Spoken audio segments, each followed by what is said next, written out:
Chapter number 1 में हम लोगों ने क्या पढ़ा? Number 1 sir, electric charge and field. Electric charge क्या था बेटा? चार्ज के बारे में हमें पता है, Q बराबर plus minus any, quantization of charge. Charge conserve रहता है, सेम चार्ज रिपेल करते हैं और अपोजिट चार्ज अट्रैक्ट करते हैं। Find the value of electric flux. अब आपको शायद समझ में आया होगा इलेक्ट्रिक फ्लक्स की वैल्यू क्या होगी। सर इलेक्ट्रिक फ्लक्स का फॉर्मूला होता था are combined in series, series में कॉम्बाइंड कर दिया तो सीरीज में कोई बच्चा मुझे बताएगा फॉर्मूला क्या लिखा जाता है? सीरीज में होता है सर C/M। हाँ भाई, क्या हाल चाल, कैसे हैं आप सभी? जल्दी से मुझे बता दीजिए। और एग्जाम की तैयारी कैसी चल रही है? अगर बढ़िया चल रही है तो अच्छी बात है, और शायद अभी आप लोगों ने स्टार्ट कर ही दी होगी, मैं ऐसा सोच रहा हूँ। मैं सोचता हूँ, उम्मीद करता हूँ आप लोगों ने थ्योरी, डेरिवेशन सब कुछ अच्छे से कर लिया होगा। नहीं किया है तो वो भी मैं आज इस वीडियो में बताऊंगा कि इंपॉर्टेंट क्वेश्चंस कौन कौन से हैं कि सर इतना पढ़ के हम कम से कम 70, 80, 90% ला सके। राइट, कुछ न्यूमेरिकल्स डिस्कस करेंगे, मैं आपको माइंड मैप भी दूंगा इस वीडियो के अंदर, मैं आपको सब कुछ दूंगा। ओनली न्यूमेरिकल्स ही नहीं होंगे, न्यूमेरिकल्स के साथ माइंड मैप भी लेंगे, हर चैप्टर का शॉर्ट रिवीजन मिल जाएगा और बाद वाले जो चैप्टर्स हैं वो इजीली आपके निपट जाएंगे। राइट, तो आज शुरू करते हैं हम सबसे पहले चैप्टर नंबर 1 से। अच्छा, माइंड मैप जब आपको है ना, आप वो खोलोगे ना पीपीटी, तो माइंड मैप आपको लास्ट में मिलेंगे एकदम, ठीक है। तो सबसे पहले हम देखते हैं चैप्टर नंबर 1 का माइंड मैप। चैप्टर नंबर 1 में हम लोगों ने क्या पढ़ा? Number 1 sir, electric charge and field. Electric charge क्या था बेटा? चार्ज के बारे में हमें पता है। चार्ज के बारे में दो चीजें याद रख लीजिएगा, चार्ज की प्रॉपर्टीज कौन कौन सी होती हैं? Q बराबर plus minus any, quantization of charge. Charge conserve रहता है, सेम चार्ज रिपेल करते हैं और अपोजिट चार्ज अट्रैक्ट करते हैं। उसके बाद हम लोगों ने पढ़ा कूलम्ब्स लॉ। कूलम्ब्स लॉ का फॉर्मूला क्या है? F is equal to K Q1 Q2 upon R square.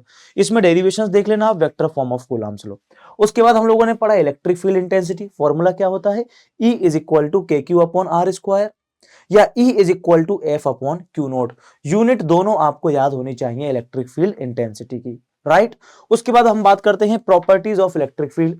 Electric field की क्या क्या प्रॉपर्टीज होती हैं? इलेक्ट्रिक फील्ड की प्रॉपर्टीज होती हैं, इलेक्ट्रिक फील्ड इमेजिनरी लाइंस हैं, कंटिन्यूअस कर्व होते हैं, कभी भी इंटरसेक्ट नहीं करती और ओपन कर्व होते हैं। ये प्रॉपर्टीज हो जाएंगी हमारे पास। राइट, उसके बाद हम बात करते हैं Gauss law. Sir Gauss law क्या होता है? फ्लक्स बराबर integration E dot D S या ई डॉट डी एस बराबर क्यू अपॉन एप्सिलॉन नॉट। इसी को क्या कहते हैं हम? इसी को कहते हैं गाउस लॉ। याद आ रहा है? Yes sir.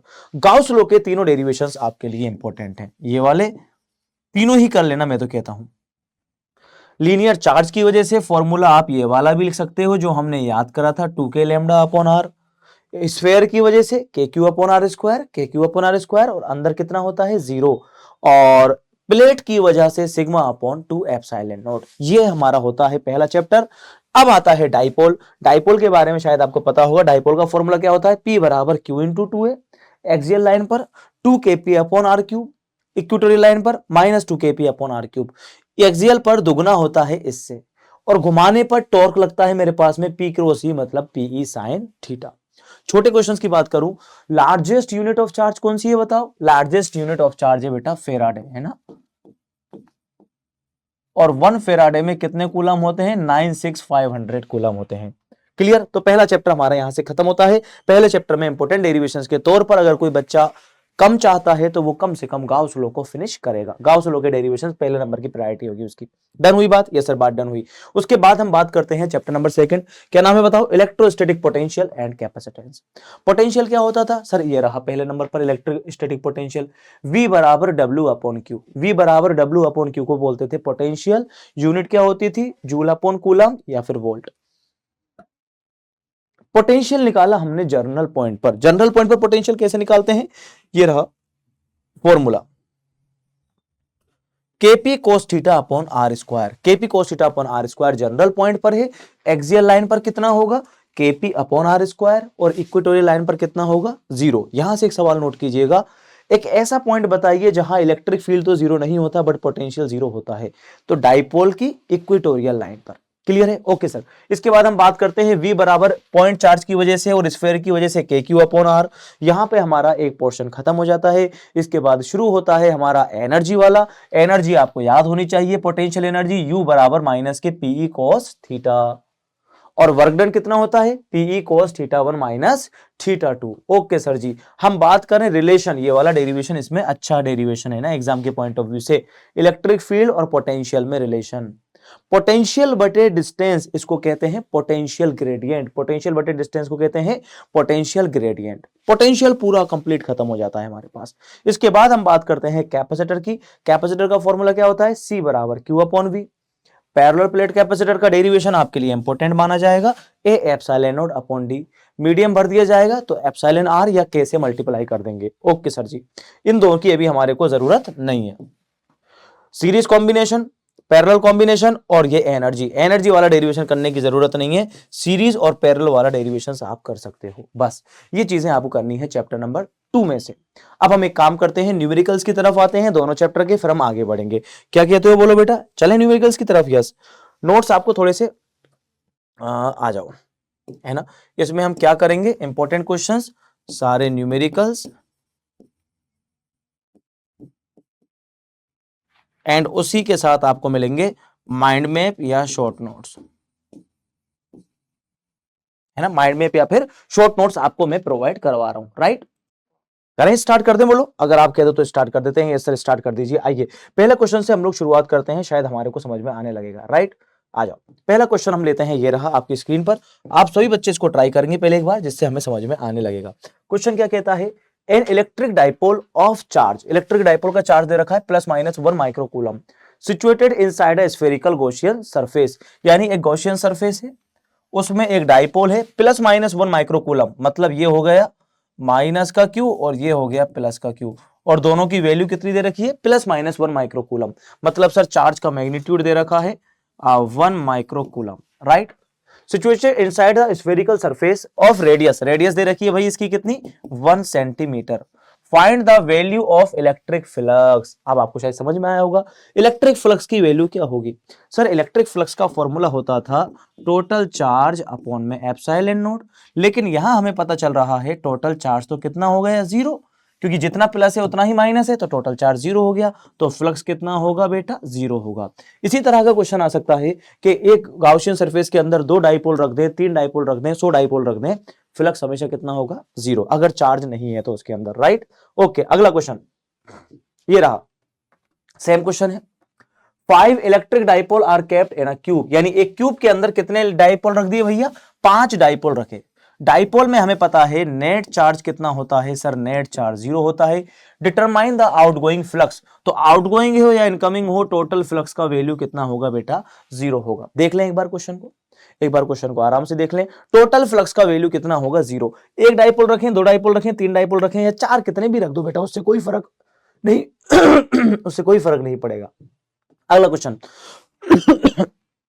What will be the value of electrostatic force? Electrostatic force की वैल्यू पूछ रहा है बिटवीन 2 पॉइंट चार्जेस। अब आपके दिमाग में आना चाहिए, 2 चार्जेस हैं, 2 चार्जेस के बीच में क्या पूछ रहा है, इलेक्ट्रोस्टैटिक फोर्स पूछ रहा है। पहला चार्ज है बेटा Q1 और दूसरा चार्ज है Q2, दोनों की डिस्टेंस R, अभी डिस्टेंस दे रखी है, नहीं दे रखी। What will be the value of electrostatic force between 2 point charges when a dielectric medium conducting medium present between them. मुझे सारे बच्चे बताओ, फोर्स का जो वैल्यू है F इज इक्वल टू क्या होता है sir, K Q1 Q2 upon R square. K की वैल्यू मीडियम पर डिपेंड करती है। अब ये बोल रहा है कंडक्टिंग मीडियम, सर कंडक्टिंग के लिए एप्सिलॉन R का वैल्यू इनफाइनाइट होगा, तो फोर्स कितना हो जाएगा, 0। पता है ना, यस सर। एग्जाम में कैसे लिखेंगे, 1/4 pi epsilon note epsilon R Q1 Q2 upon R square. Epsilon R का वैल्यू इनफाइनाइट है, तो फोर्स का वैल्यू कितना हो जाएगा, 0, है ना। फोर्स का वैल्यू कितना हो जाएगा सर, यहां फोर्स का वैल्यू 0 हो जाएगा, राइट। देख लो एक बार, फटाफट से नोट करते हुए चलो आप लोग, कोई दिक्कत वाली बात इसमें नहीं होनी चाहिए।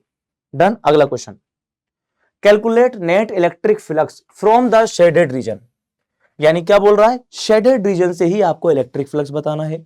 अब आप सब बच्चे ट्राई करेंगे। यस सर, इलेक्ट्रिक फ्लक्स का मतलब सर फाई ई बराबर sigma Q upon epsilon not.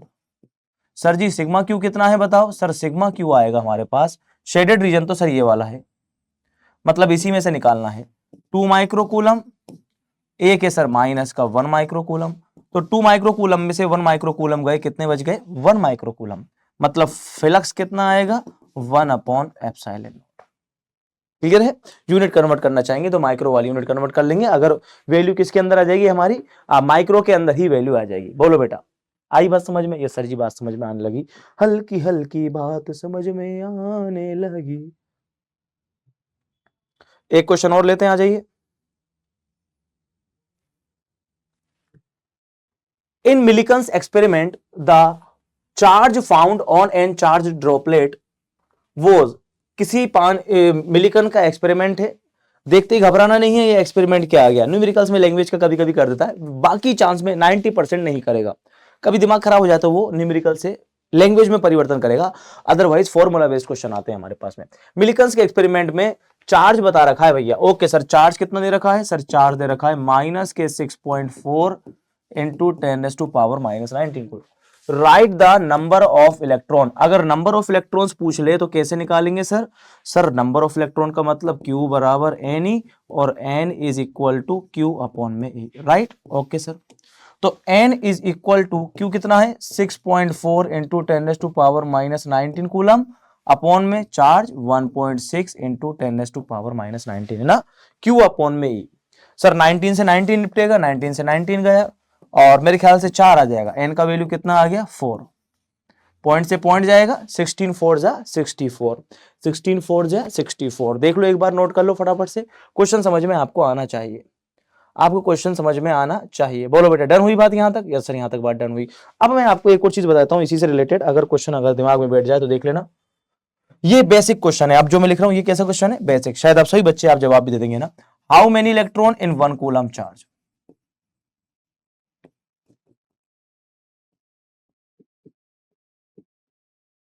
One coulomb charge में कितने इलेक्ट्रॉन होते हैं? सब बच्चों को पता होना चाहिए, 6.25 इंटू 10⁻18 है ना, 6.25 इंटू 10⁻18। आई होप यहां तक आपको क्लैरिटी आई होगी, राइट? तो इस तरह के क्वेश्चंस बन सकते हैं भाई हमारे, आपको ध्यान रखना है। ओके सर, और अगले क्वेश्चंस पर आते हैं, आइए। सेकंड चैप्टर का आ गया क्या? अच्छा, फर्स्ट चैप्टर के क्वेश्चंस और होंगे जो अभी मेरे को नीचे मिलेंगे।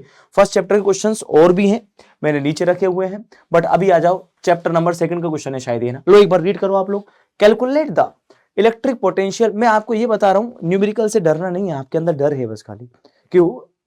कुछ भी नहीं होगा, फॉर्मूला बेस्ड न्यूमेरिकल आएंगे, मैं आपको ये बता रहा हूं, फॉर्मूला बेस्ड, ठीक है? इसलिए टेंशन नहीं लेना। बताओ क्या कर रहा है? Calculate potential 8 point due to charge. Sir charge दे रखा है, मतलब क्यों दिया हुआ है मुझे? Situated at R distance, sir distance दे रखी है। पोटेंशियल पूछ रहा है तो V इज इक्वल टू, बताओ Q कितना दे रखा है? सबसे पहले सर Q दिया हुआ है 4 इंटू 10⁻⁻9 कूलम, और डिस्टेंस कितनी दे रखी है? 9 इंटू 10⁻⁻2 मीटर। तो पोटेंशियल फाइंड करना है, कितना हो जाएगा sir? KQ upon R। K की वैल्यू शायद आप सभी बच्चे जानते हैं, यस सर सारे बच्चे जानते हैं, 9 इंटू 10⁻9। तो V is equal to 9 into 10⁻9। Q का वैल्यू पुट कर दो, कितना आएगा? 4 इंटू 10⁻⁻9 अपॉन R का वैल्यू 9 इंटू 10⁻⁻2। अब देखो सॉल्व कैसे करना है, मैं आपको तरीका सिखाता हूं। सबसे पहले नंबर को आप लिख लेना एक साथ, 9 इंटू 4 अपॉन 9, प्लस के 9 से ये चला गया तो ऊपर तो कुछ पावर नहीं बची, नीचे बची 10⁻⁻2। इससे इसको निपटाओ। V is equal to 4, power को ऊपर लेके जाओ, प्लस की होगी, तो V is equal to 400 volt, है ना? वोल्ट लिख देना आप इस तरह से,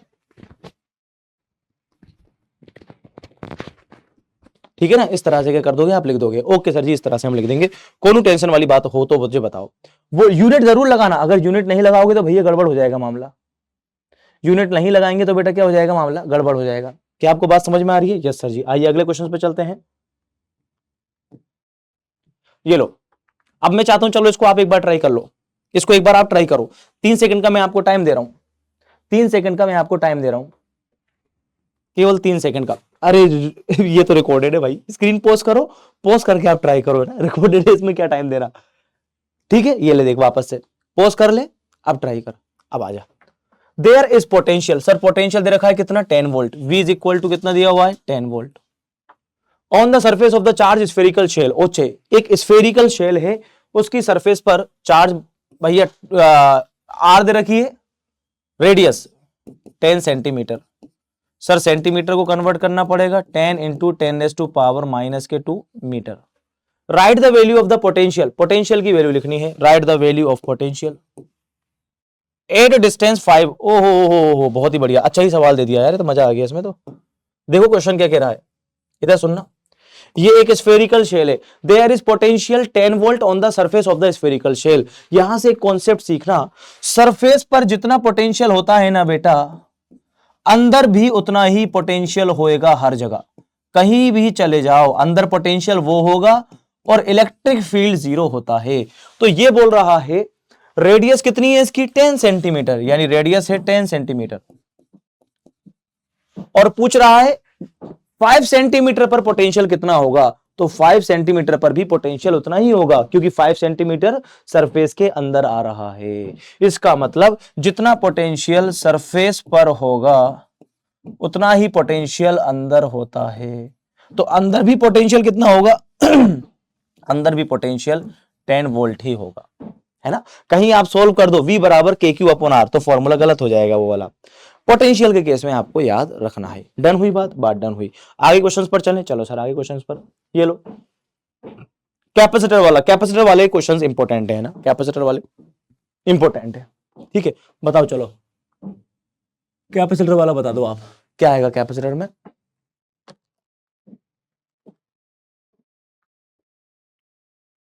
बोलो, capacitors each of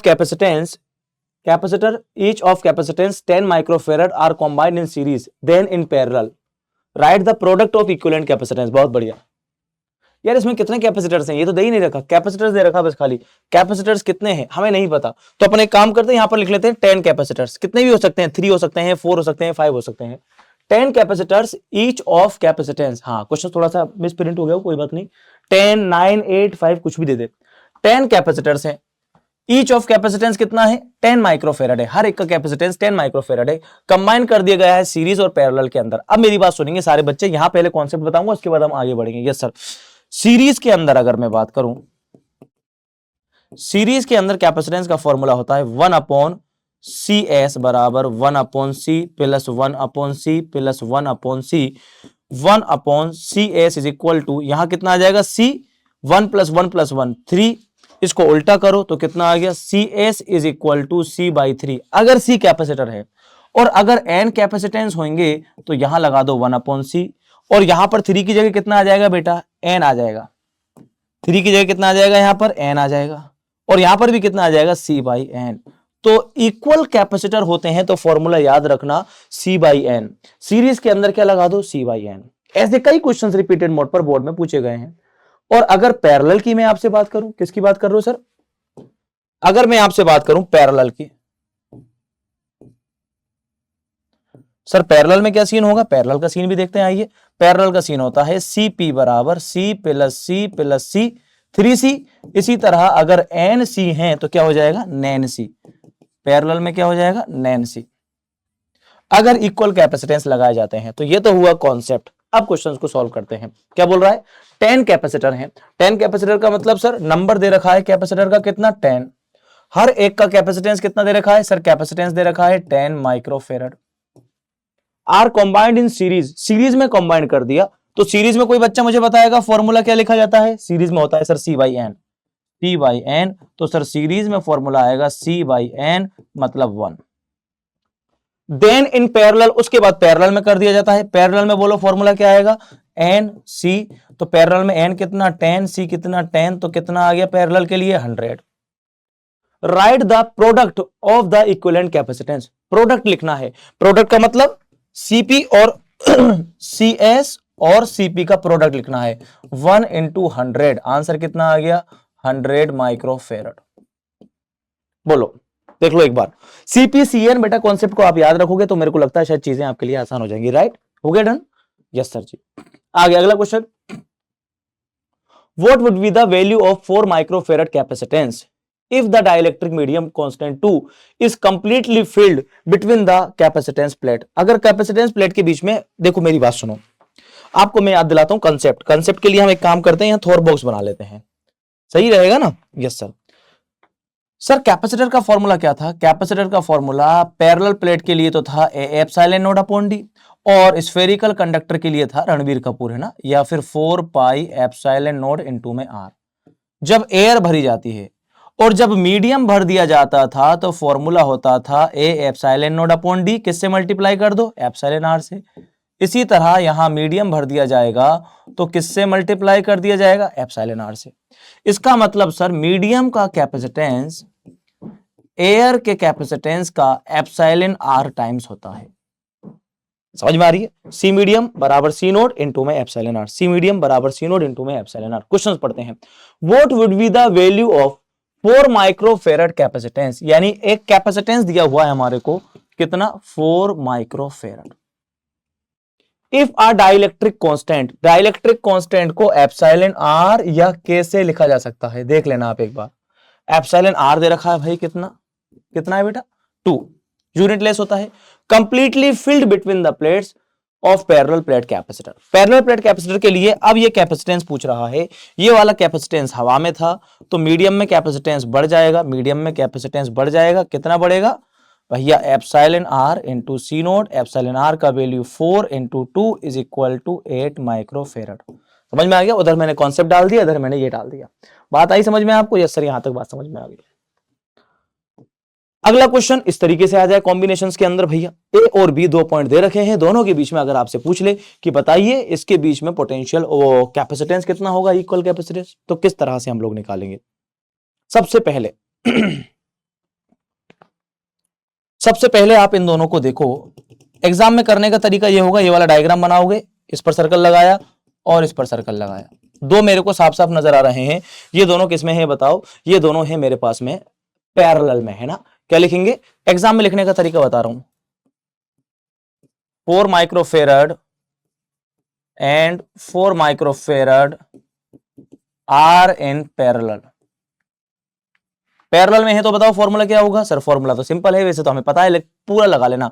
sir C बराबर C1 प्लस C2, तो C is equal to 4 plus 4, that mean C is equal to 8 microfarad. Similarly आप लिखोगे, कौन कौन से हैं बताओ? सिमिलरली आप लिख लेना इसको पूरा, मैं डायरेक्ट कर देता हूं। C बराबर 1 प्लस 1 इज इक्वल टू 2 माइक्रोफेरड। पहली स्टेप डन हुई, यस सर। अब आपको डायग्राम बनाना पड़ेगा वापस से। सर वापस से? हाँ। पॉइंट ए लिखना पड़ेगा, यस सर, पॉइंट ए लिखूंगा।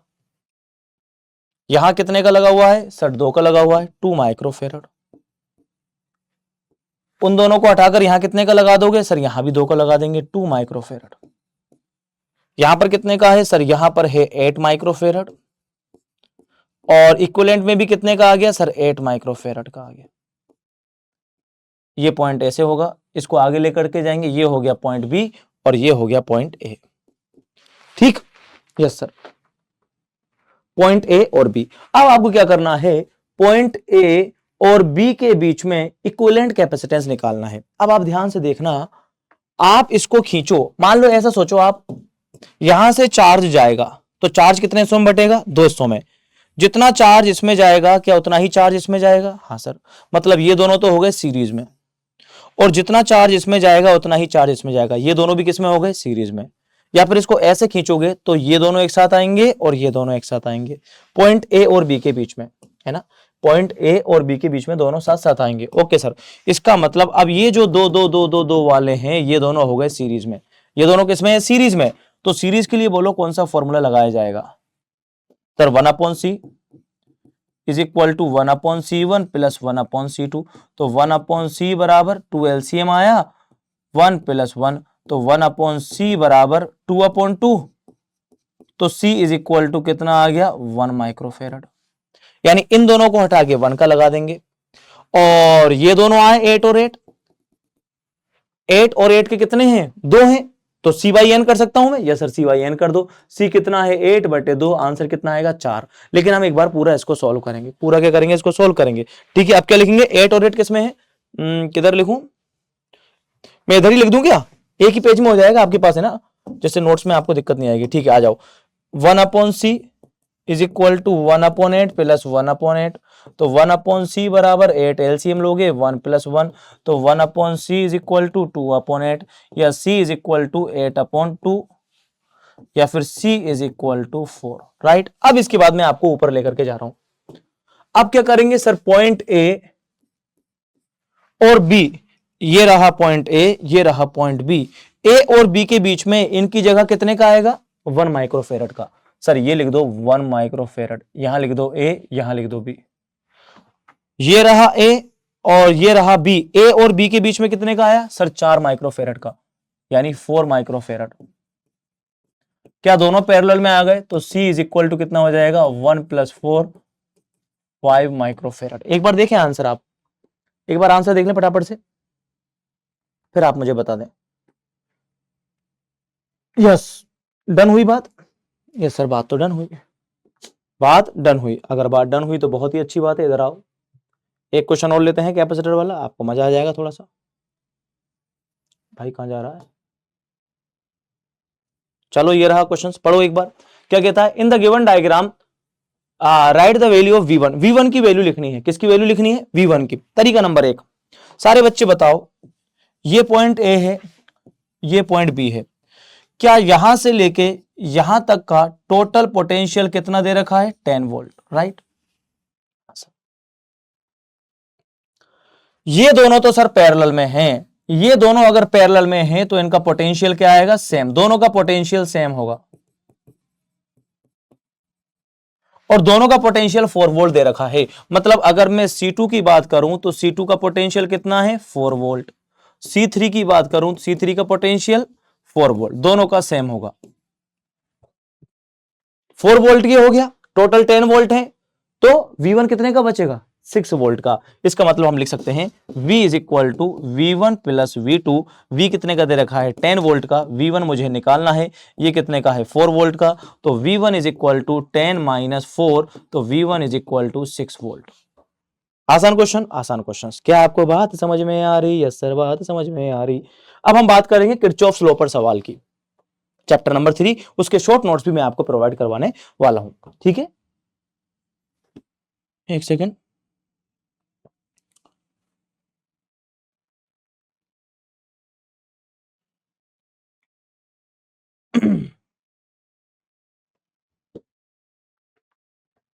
हाँ देखो, केसीएल पर सवाल आपसे पूछा जा सकता है 1 नंबर का छोटे क्वेश्चंस में। जी सर बताइए। मान लीजिए ऐसे दे देगा वो, ठीक है, इस तरीके से कुछ भी उसने डायग्राम बना दिया।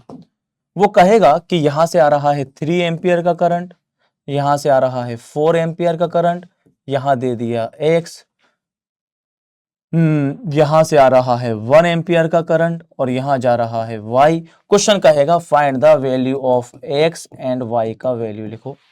तो इसमें क्या लगाएंगे हम लोग? केसीएल लगाएंगे। केसीएल कैसे लगाया जाता है? किरचॉफ करंट लो। किरचॉफ करंट लो क्या कहता है? सबसे पहले आप डायग्राम बनाओगे, उसके बाद जंक्शन लोगे, पहला जंक्शन P, दूसरा जंक्शन Q। अब आप लिखोगे 8 junction P apply KVL. KVL क्या कहता था सर? सिग्मा आई बराबर 0। केवीएल यूं कहता था आने वाला करंट एक साथ इज इक्वल टू जाने वाला करंट एक साथ। तो आने वाला करंट कौन सा है? यहां पर खड़े होकर आप देखोगे 3 एम्पियर आ रहा है, 4 एम्पियर आ रहा है, तो जो दोनों आ रहे हैं उनको हमने प्लस में लिखा। इज इक्वल टू जा कौन रहा है? एक्स। एक्स सर जा रहा है, तो sir X is equal to 4 + 3 यानी 7 हो गया। चलो सर एक्स का वैल्यू हमें समझ में आया। सेम इसी तरह कौन से जंक्शन पर जाएंगे? 8 junction Q apply KVL, sorry KCL. KCL को अप्लाई करते हैं, कर दो सर। अब x पर देखो, ये Q पर देखो कौन कौन आ रहा है सर? x आ रहा है और 1 आ रहा है, मतलब x + 1। यहां खड़े होकर देखना, ये तुम्हारी तरफ आ रहा है, आ रहा है, और y जा रहा है, तो y जा रहा है। x का वैल्यू कितना? 7 + 1 इज इक्वल टू y, तो y is equal to 8 ampere. इस तरीके से एक सवाल आपसे पूछ लिया जा सकता है। डन हुई बात? यस सर जी, बात डन हुई। क्लैरिटी है? क्लैरिटी है, क्लियर है। अब मैं एक अच्छा सवाल आपके लिए कराने जा रहा हूं, इसको ध्यान से आप लोग देखिएगा, राइट। पढ़ो, क्वेश्चंस को अच्छे से पढ़ो। ये दिखने में थोड़ा सा भारी क्वेश्चंस लगता है, बट इतना भारी होगा नहीं ना। दिखने में क्वेश्चंस भारी लग सकता है, बट ये भारी होगा नहीं। 12 रजिस्टर, 12 रजिस्टर का नाम सुनते ही आपके मन में यही सवाल आना चाहिए। केवीएल पर एक सवाल है, आ जाए तो इसी की पॉसिबिलिटी है बस खाली। 12 रजिस्टर हैं, कितने? 12 रजिस्टर। हर एक का रेजिस्टेंस कितना है? Small R. R connected to form a cubical network. कैसा नेटवर्क बनाया जा रहा है? क्यूबिकल नेटवर्क बनाया जा रहा है। Calculate equivalent resistance, equivalent resistance पूछता है between its diagonally opposite corners, ये एक ही सवाल बनेगा इसमें। 12 रेजिस्टेंस है, हर एक का रेजिस्टेंस, यहां पर बेटा आर दे रखा था, यहां पर रेजिस्टेंस कितना दे दिया 12 ओम, यहां रेजिस्टेंस आर दे रखा है, बस इतना ही चेंज करेगा, ये बाकी सारा क्वेश्चन सेम रहेगा। इस क्वेश्चन को सोल्व करने के लिए हमें क्या बनाना पड़ेगा, एक क्यूब बनाना पड़ेगा।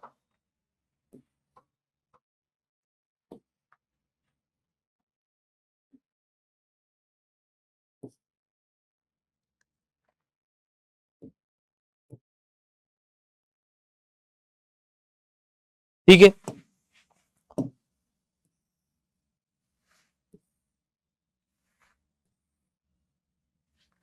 क्या हमने ये क्यूब बनाया? Yes sir. 12 रेजिस्टेंस है, हर एक आर्म में रेजिस्टेंस जुड़ा हुआ है, तो आप इसमें रेजिस्टेंस आराम से जोड़ोगे, सभी आर्म्स में आप क्या जोड़ देना, रेजिस्टेंस। आप ऐसे मत जोड़ना, इस पोर्शन को इरेज करना, उसके बाद ही रेजिस्टेंस जोड़ना, ठीक है ना।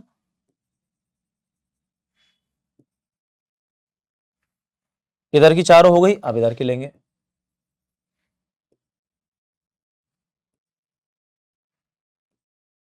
अब पूछता है इसके डायगोनल, डायगोनल किसको बोलते हैं? डायगोनल का मतलब है एक पोर्शन तो ये वाला मान लो और दूसरा पोर्शन उधर होगा कोने में, ये कहलाते हैं डायगोनल्स। यहां अगर मुझे निकालना है तो एक काम करते हैं, सबसे पहले एक बैटरी लगा देते हैं यहां पर।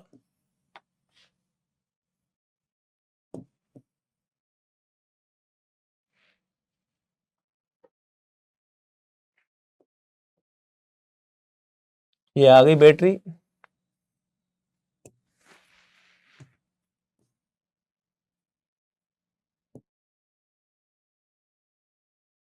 ठीक है, हुआ?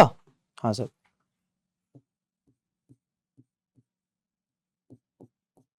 प्लस माइनस हम लोगों ने क्या करा, बैटरी लगा दी, ठीक है सर। अब सारा जो रेजिस्टेंस है उसकी वैल्यू कितना भी ओम दे, अभी इनिशियल लेवल पर हम आर ले लेते हैं, R R R R R R R R R R R R, ठीक है बेटा। अब डायगोनल वाले पॉइंट दे रखे हैं ए और बी, यस सर। अब यहां बैटरी कुछ भी दे दे, मान लो मैंने बैटरी मान ली वी वोल्ट की, ठीक है सर, ओके। अब हमें सबसे पहले केवीएल लगाने के लिए किससे सॉल्व होगा, ये केवीएल से। केवीएल को अप्लाई करने के लिए हमें क्या करना होता है, करंट की डायरेक्शन डिसाइड करनी होती है। तो अब हमें करंट मानना पड़ेगा कि करंट कितना फ्लो हो रहा है इसमें से। तो इसमें से करंट हम आई माने, लेकिन आई यहां पर 3 हिस्सों में डिवाइड हो रहा है, आई आई आई, तो वो आएगा I/3 I/3 I/3। Question solve होगा लेकिन कैलकुलेशन टफ होगी, इसलिए हम करंट कितना मान लेते हैं, इसमें से भाई करंट जा रहा है 3I, यहां से करंट गया 3I 3I 3I, यहां पर कितना पहुंचा, यहां पहुंचा sir 3I।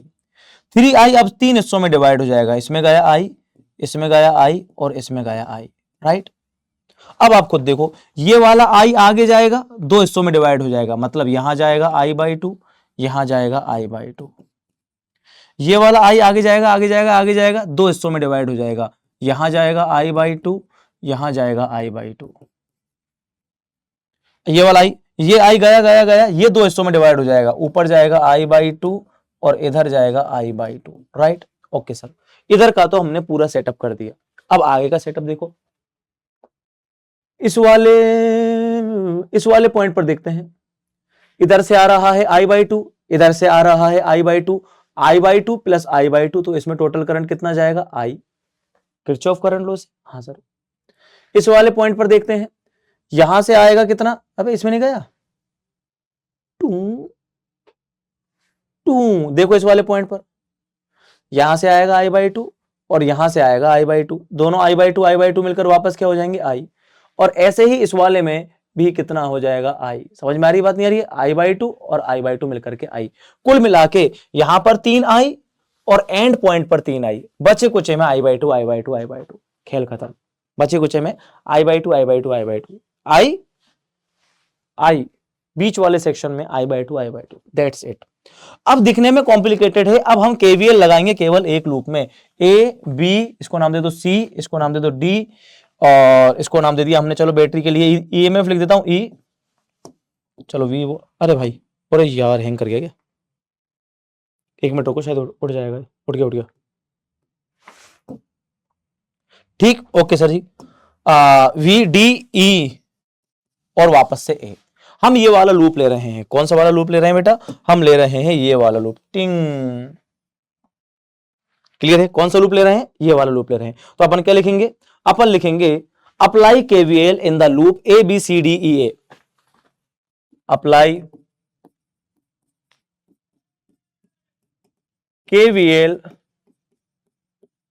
In the loop, 3 बार लिख दिया, कोई बात नहीं, ए बी सी डी ई ए। बोलो केवीएल क्या कहता है? Sir sigma V is equal to 0। अब मुझे आप बताओ केवीएल कहता क्या था? केवीएल यू कहता था कि हम जा रहे हैं ए से बी की तरफ, ए से बी की तरफ हम जा रहे हैं। जो हमारा रास्ता होगा, अगर करंट उसी डायरेक्शन में आ रहा है तो मैं माइनस का लिखूंगा। अगर करंट उसी डायरेक्शन में आ रहा है तो मैं किसका लिखूंगा बेटा? माइनस का लिखूंगा। क्या आपको बात समझ में आ रही है? हम जिस रास्ते पर जा रहे हैं करंट भी उसी डायरेक्शन में आ रहा है तो मैं किसका लिखूंगा? माइनस का। यही होता है सीन? यस सर, सीन यही होता है। तो आइए सीन को क्रिएट कर दिया जाए। जी सर, मैं जा रहा हूं इधर, ए से मैं गया इधर, क्या करंट भी इसी डायरेक्शन में आ रहा है? हाँ सर, करंट भी इसी डायरेक्शन में आ रहा है। क्या करंट इसी डायरेक्शन में आ रहा है? यस। तो वोल्टेज का फॉर्मूला क्या होगा? V बराबर आई आर। तो क्या लिख दिया जाएगा? I R. करंट के साथ साथ चल रहा है तो आई आर किस में आएगा? माइनस में।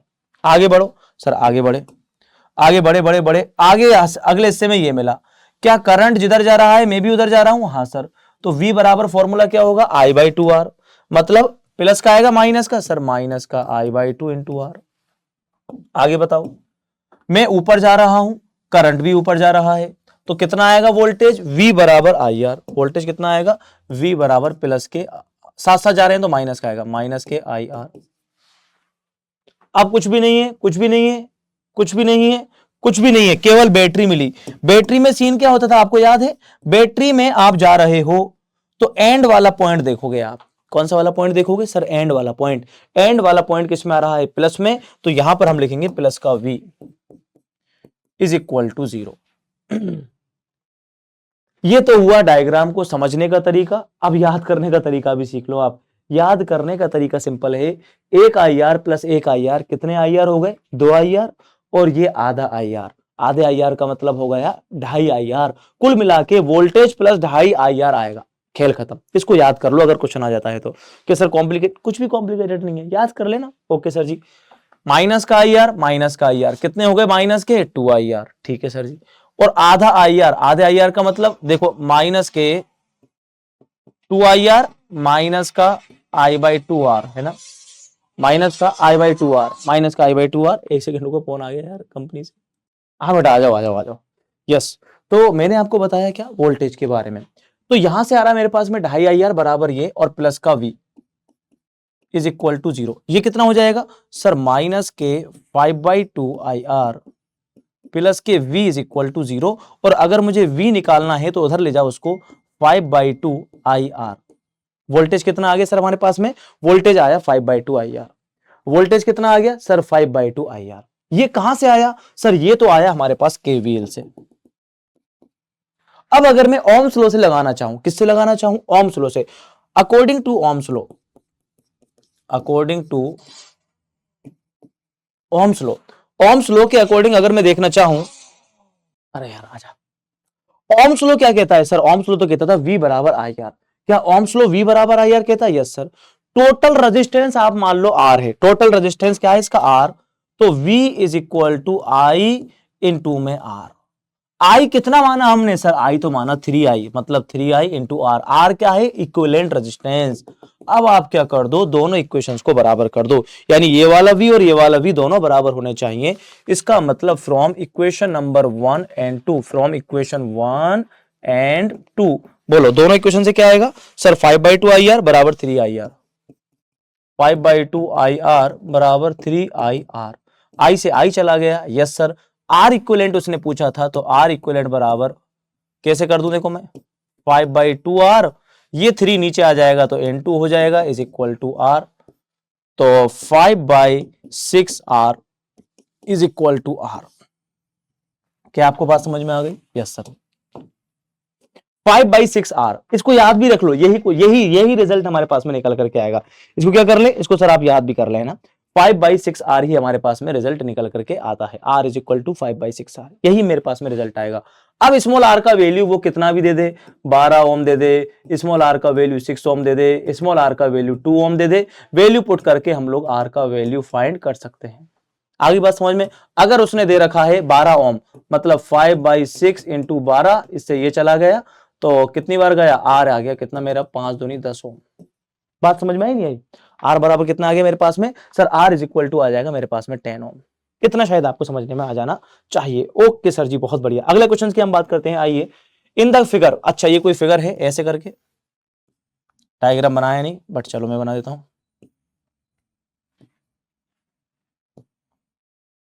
है ना। ये L है, ये 4L है। In the given figure resistivity of two conductors same metal, metal same है, पहले की रेजिस्टिविटी दे रखी है ρ1, दूसरे की रेजिस्टिविटी दे रखी है ρ2। Right the value of ratio, ratio लिखना है ρ1 और ρ2 का। ऐसा सवाल आपसे पूछ लेता है, ρ1 और ρ2 का रेशो क्या होगा, सर ρ1 और ρ2 का रेशो होगा 1:1, क्योंकि ρ1 ρ2 मेटेरियल की किस पे डिपेंड नहीं करते, लेंथ पर डिपेंड नहीं करते हैं, लेंथ पर डिपेंड नहीं करते हैं। सेम मेटल उसने कह दिया, इसका मतलब ρ1 और ρ2 हमारे पास सेम होगा। लेकिन अगर R1 अपॉन R2 पूछ लेता तो फॉर्मूला क्या होता, L अपॉन 4L। क्यों, क्योंकि R डायरेक्टली प्रोपोर्शनल होता है लेंथ के, है ना। R डायरेक्ट प्रोपोर्शनल होता है किसके, लेंथ के। ओके सर जी, अगले क्वेश्चन की आइए हम बात करते हैं।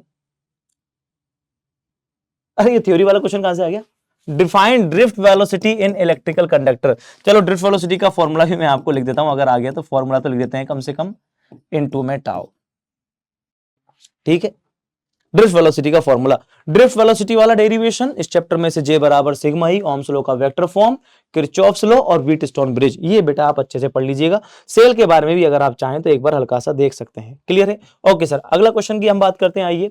A graph is shown in the figure magnetic flux, अच्छा चैप्टर नंबर, मैग्नेटिक फ्लक्स का ग्राफ दे रखा है, फाई और आई का ग्राफ दे रखा है बेटा। सारे बच्चे मेरी बात सुनेंगे, फाई और आई का मतलब क्या हो गया, सर फाई और आई का मतलब तो हो गया इंडक्टर वाला। हालांकि दिया हुआ भी है कि कौन सी कॉइल ज्यादा इंडक्टेंस रखेगी, चैप्टर नंबर 6 में से क्वेश्चन है, ठीक है सर। कैसे करेंगे इसको, मेरी बात सुनो। फाई डायरेक्टली प्रोपोर्शनल होता है आई के, तो फाई बराबर एल आई, तो L is equal to phi upon I. तो आप इतना ध्यान रखना, phi upon I, phi upon I का जो स्लोप होता है, फाई अपॉन आई का स्लोप किसको रिप्रेजेंट करता है, एल को। स्लोप का मतलब होता है टेन थीटा, स्लोप का मतलब होता है टेन थीटा। टेन थीटा किसको रिप्रेजेंट करेगा, इसको। अच्छा सर, अब मेरी बात सुनो, ये वाला θ1 और ये वाला θ2, कौन सा थीटा ज्यादा है, बी का थीटा ज्यादा है। समझ में आ रही बात नहीं आ रही, बी के लिए थीटा की वैल्यू ज्यादा है, ए के लिए थीटा की वैल्यू कम है, तो स्लोप किसका ज्यादा हुआ, स्लोप बी का ज्यादा हुआ, स्लोप ए का कम हुआ। स्लोप बी का ज्यादा है तो इंडक्टेंस बी का ज्यादा होगा और ए का कम होगा, क्लियर है। ऐसे 3 क्वेश्चन बन सकते हैं तुम्हारे पास में। Phi directly proportional to I, तो फाई बराबर तो क्या, L I. V directly proportional to I, तो वी बराबर आई आर। और Q directly proportional to C, Q directly proportional to C, तो क्यू बराबर सीवी। तो तीनों में हमारे पास में सेटअप सेम होगा, तीनों में सेटअप सेम होगा। आपसे सी पूछ सकता है, आपसे आर पूछ सकता है, आपसे एल पूछ सकता है। तो पैटर्न मेरे पास में इसी तरह का रहने वाला है, राइट। बढ़े आगे, ये सर आगे बढ़ जाइए। आइए अगले क्वेश्चन की तरफ हम आते हैं, अगर आपको समझ में आ जाए। ये रहा क्वेश्चन, चलो करो ट्राई इसको, एक बार इसको ट्राई कर लीजिए बस सर, एक ही बार करना है। यस, अच्छा सवाल है थोड़ा सा, फ्लक्स चैप्टर नंबर 6 में से थोड़ा सा लैंग्वेज का खेल कर पाएगा वो, और कुछ नहीं। Current in a circuit falls from 5 ampere to 0 इन 0.1 सेकंड। सर ये क्या दे रखा है, अरे करंट की वैल्यू में चेंज दे दिया। अच्छा, यानी करंट पहले इतना था, उतने से इतना हो गया, तो करंट में चेंज कितना आ गया, डेल्टा आई बराबर कितना था, 5 एम्पियर, और 5 एम्पियर से हो गया वो 0 एम्पियर। ये लिख लेता हूं, चलो करंट, ठीक है। टाइम दे रखा है, कितने टाइम में हो गया, 0.1 सेकंड में हो गया। If the average EMF, average EMF दे रखा है 100 वोल्ट। एवरेज ईएमएफ कितना दे रखा है सर, अबे तेरी रुक जा, देन कैलकुलेट सेल्फ इंडक्टेंस। अब सर सेल्फ इंडक्टेंस का फॉर्मूला आपको याद होना चाहिए पहले नंबर पर। सर सेल्फ इंडक्टेंस का फॉर्मूला क्या होता है? फॉर्मूला तो सर हमने ये पढ़ा है, L is equal to phi upon I. और कुछ भी पढ़ा है क्या फॉर्मूला बताओ? याद नहीं आ रहा सर, ध्यान करो। E बराबर क्या होता है? D phi upon D T. तो E बराबर D phi upon D T का मतलब क्या था? L into D I upon D T. तो L बराबर एक फॉर्मूला ये भी है ना बेटा, आ रहा है याद? हाँ सर ये भी फॉर्मूला है। अब आप बताओ, दो फॉर्मूले मेरे पास निकल करके आए, फॉर्मूला नंबर 1 और ये हो गया फॉर्मूला नंबर 2। दो फॉर्मूले हैं मेरे पास, L is equal to E upon D I upon D T, L is equal to phi upon I. कौन सा सवाल नजर आ रहा है? E D I D T, ये चीजें सर हमें दे रखी है, E D I D T. इसका मतलब ये हो गया सर, सीधी सी बात है, L is equal to E M F upon D I upon D T को मैं ऐसे भी लिख सकता हूं, delta I upon delta T. L is equal to EMF कितना दे रखा है सर? 100 वोल्ट। डेल्टा आई कितना हो जाएगा? 5 एम्पियर। टाइम दे रखा है 0.1, 0.1 ऊपर जाएगा, 100 अपॉन 5 इंटू 0.1 तो कितना आ गया? 10 अपॉन 5। तो L इज इक्वल टू कितना आ गया? 2 हेनरी। यूनिट जरूर लगाइएगा, 2 हेनरी। हेनरी में ना आप एच भी लिख सकते हो। हेनरी में क्या भी लिख सकते हो सर? हेनरी में हम एच भी लिख सकते, वो एच भी लिख सकते हैं। क्या आपको बात समझ में आई? यस सर जी, क्लैरिटी है, क्लैरिटी है। अगला क्वेश्चन पढ़ो। क्वेश्चन देखती घबराना नहीं है, आपको न्यूमेरिकल देखती और सर मैं बता रहा हूं क्वेश्चन बड़ा भी होगा, फॉर्मूला बेस्ड आएगा। फॉर्मूले में डेटा निकाल लो आप, तो बस खाली डेटा क्या क्या दिया हुआ है, डेटा आपने निकाल लिया तो आपके लिए आसान हो जाएगा वो सब कुछ, है ना। डेटा डेटा निकाल लेना आप तो।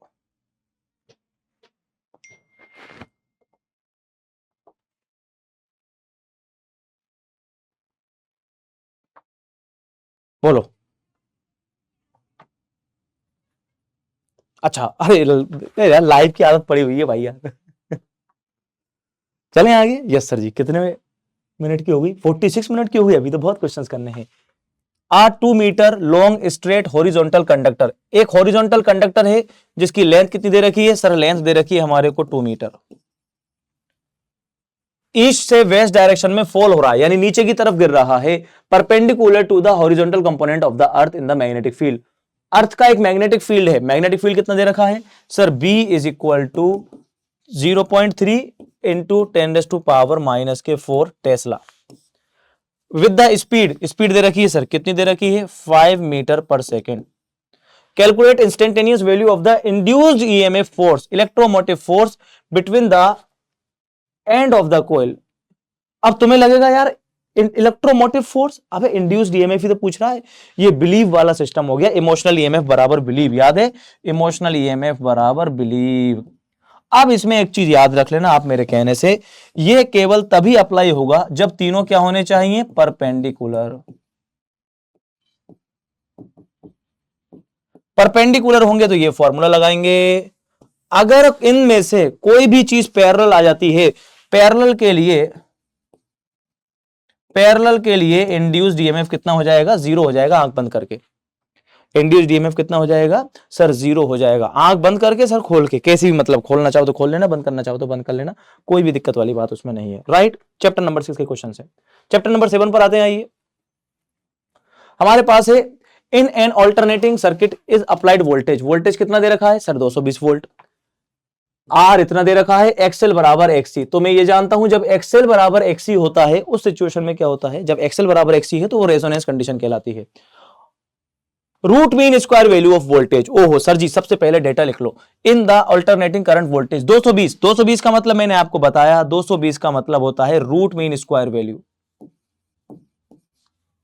और आर और एक्सएल एक्सी दे रखे हैं। पहला ऑप्शन क्या दिया हुआ है सर? पहला वो हमसे अबे पहला यही पूछ रहा है क्या? Root mean square value. तो रूट मीन स्क्वायर वैल्यू तो यही है भैया, यही तो है रूट मीन स्क्वायर वैल्यू। पहला खत्म। 220 हमेशा रूट मीन स्क्वायर वैल्यू ही होती है। अगला पूछ रहा है impedance of the circuit. Sir impedance क्या होता है? इंपीडेंस का मतलब होता है Z is equal to under root of R square plus XL minus XC का square. Z is equal to under root of R का वैल्यू कितना है? 8 का square plus XL minus XC 6 minus 6 का स्क्वायर। ये तो खत्म हो जाएगा। तो Z इज इक्वल टू 8 का स्क्वायर मतलब 8 ओम। आर हो, एक्सएल हो, एक्सी हो या जेड हो, सबका यूनिट क्या होगा सर? सबका यूनिट होगा हमारे पास में ओम, राइट? ओके सर जी, यहां तक हमारे पास में डन होता है। अगला सवाल आपकी स्क्रीन पर यह आता है, the voltage applied in an alternating current, 220 volt voltage दे रखा है, कौन सा हो गया बताओ सर? वीआरएमएस। आर बराबर इतना दे रखा है, एक्सएल बराबर इतना दे रखा है। Right the value of power coefficient, power coefficient की वैल्यू लिखनी है। बताओ पावर कोएफिशिएंट के बारे में आपको पता है या नहीं पता? नहीं सर। पावर फैक्टर के बारे में तो पता होगा। पावर फैक्टर क्या होता था? cos phi is equal to R upon Z. Yes, तो सर आर हमें दे रखा है, हाँ सर आर दे रखा है, कितना दे रखा है सर? 6 ओम। एक्सएल दे रखा है कितना? 8 ओम। सर जेड निकालना पड़ेगा। जेड का फॉर्मूला बताओ सारे बच्चे, क्या होता है सर? जेड बराबर under root of R square plus XL minus XC का स्क्वायर।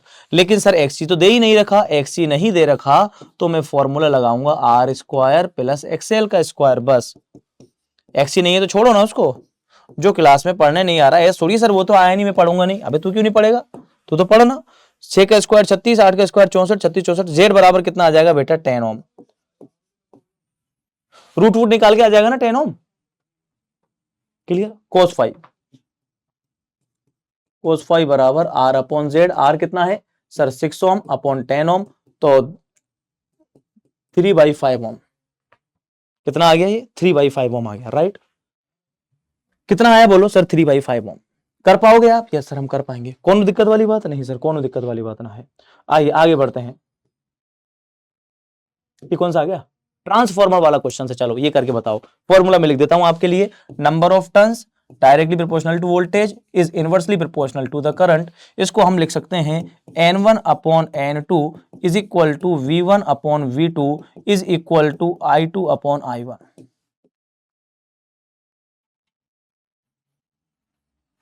है ना? And directly proportional to inversely proportional to I. ठीक है सर। अब जो भी चीज दे वो आप देख लो। बताओ क्या क्या दे रखा उसने? स्टेप अप ट्रांसफॉर्मर है। ओके, स्टेप अप ट्रांसफॉर्मर है।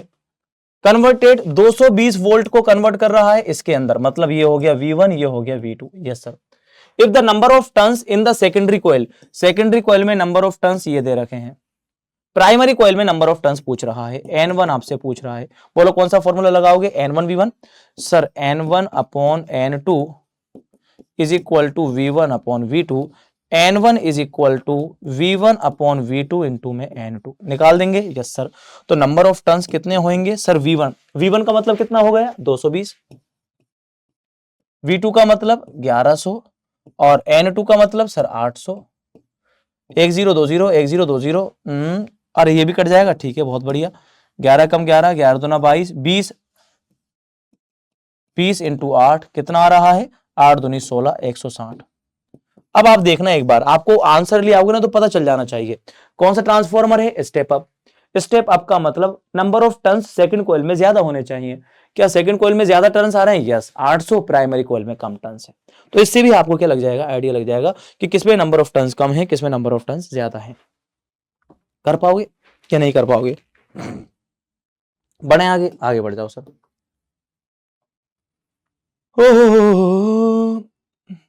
अगला क्वेश्चन ये दे दिया, ये क्या दे दिया? एमसीक्यू। हाँ चलो इसको ट्राई कर लो एक बार। इस तरीके से भी सवाल आपसे पूछ लिया जा सकता है। इसमें 4-5 चीजें आपसे पूछ सकता है कि मैक्सिमम वैल्यू कितनी होगी और फ्रीक्वेंसी कितनी होगी, एंगुलर फ्रीक्वेंसी कितनी होगी और फेज डिफरेंस कितना होगा। 4 चीजें आपसे पूछ सकता है। इसमें एक ही चीज पूछी होगी शायद, frequency of the current. Frequency पूछ रहा है खाली। तो आप तो एक बात बताओ मेरे को, आई का फॉर्मूला लिखो। I is equal to I naught sine omega T plus five. अब एक एक चीज देखते जाओ सारे बच्चे। इसमें कुछ भी पूछे वो, सबसे पहले तो चलो फ्रीक्वेंसी पूछी है उसने। फ्रीक्वेंसी का मतलब क्या हो गया? ओमेगा। ओमेगा बराबर होता है 2 पाई अपॉन टी या 2 पाई एफ। ओमेगा की वैल्यू 2 पाई एफ होती है। तो ओमेगा की जगह क्या दिया हुआ है बताओ? 60 पाई। मतलब मैं ये लिख सकता हूं ओमेगा की जगह है 60 पाई। फ्रीक्वेंसी पूछ रही है तो ओमेगा का वैल्यू होता है 2 पाई एफ, 60 पाई। पाई से पाई गया। फ्रीक्वेंसी बराबर 60 डिवाइडेड बाई 2। तो फ्रीक्वेंसी बराबर कितना आ गया? 30 हर्ट्ज। राइट? फ्रीक्वेंसी बराबर कितना आया सर हमारे पास? 30 हर्ट्ज आया। इसमें देखो ऑप्शन 30 हर्ट्ज। ठीक है, ये तो इसका हुआ। अगर इसमें पूछ ले मैक्सिमम करंट, मैक्सिमम करंट कितना होगा? 200 एम्पियर। अगर आपसे पूछ ले IRMS बताओ रूट मीन स्क्वायर वैल्यू, तो IRMS बराबर I0 अपॉन रूट 2 होता है, मतलब 200 अपॉन अंडर रूट 2। अगर आपसे पूछ ले फेज डिफरेंस तो कितना आ रहा है π/2। अगर आपसे पूछ ले पावर फैक्टर तो cos फाइ, यानी cos π/2। आई बात समझ में? कुछ भी पूछ ले आपको निकालना आना चाहिए इससे कंपेयर करके। इसमें सारे सवाल समा दिए मैंने। ठीक है, डन हुई बात? यस सर, बात डन हुई। आइए अगले क्वेश्चन की तरफ चलते हैं, अगर आपकी आज्ञा हो जाए तो। क्या कहते हो बताओ? अब यार ये क्वेश्चन देखो रिपीटेड हो गए वापस से। चलो इसको आप ट्राई करो एक बार, इसको आप ट्राई करो फटाफट से। कर लोगे आप? मैं क्या करवाऊं इसको, है ना। एक ऑल्टरनेटिंग सोर्स दे रखा है इतना, इस connected 10 ohm R, what would be the phase difference, phase difference पूछ रहा है, and the current in the EMF circuit, है ना। ये आपको होमवर्क में देता हूं, आप इसको ट्राई कर लेना एक बार। आइए आगे की तरफ चलते हैं। ये रहा चैप्टर नंबर 8 से, मैंने आपको बताया था न्यूमेरिकल आएगा तो केवल एक ही न्यूमेरिकल आ सकता है। चैप्टर नंबर 8 से केवल एक ही न्यूमेरिकल आ सकता है बस। होमवर्क वाला क्वेश्चन नहीं भी करो तो कोई दिक्कत नहीं है, आपको ये समझ में आना चाहिए क्वेश्चन एग्जाम में किस तरह के पूछे जाते हैं, राइट। अब मैं बात करता हूं, आइए आपसे क्वेश्चन नंबर कौन से की, 8 की। 8 में मेरे पास एक ही फॉर्मूला है, कौन सा सर? E बराबर BC, एक ही फॉर्मूला है, इसी फॉर्मूले पर न्यूमेरिकल आएगा और किसी पे नहीं आएगा।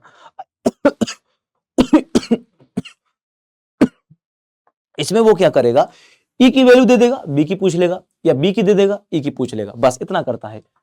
The magnitude of the electric field at a point in free space, ये इलेक्ट्रिक फील्ड तुझे दे रखा है सर, इलेक्ट्रिक फील्ड कितना दे रखा है? 300 volt upon metre. Find the magnitude of magnetic field, magnetic field वो आपसे पूछना चाहता है, तो E बराबर BC, तो B बराबर E अपॉन C। बेटा आप कैलकुलेशन तो आप कर लोगे ना, है ना। हाँ सर, C कितना होता है? 3 × 10⁸। फॉर्मूले में वैल्यू पुट करेंगे, आंसर आएगा। कैलकुलेशन आप कर लोगे रख के? यस सर, काटना पीटना मैंने आपको खूब ही सिखा दिया। अगले क्वेश्चन की तरफ आइए, हम लोग आते हैं।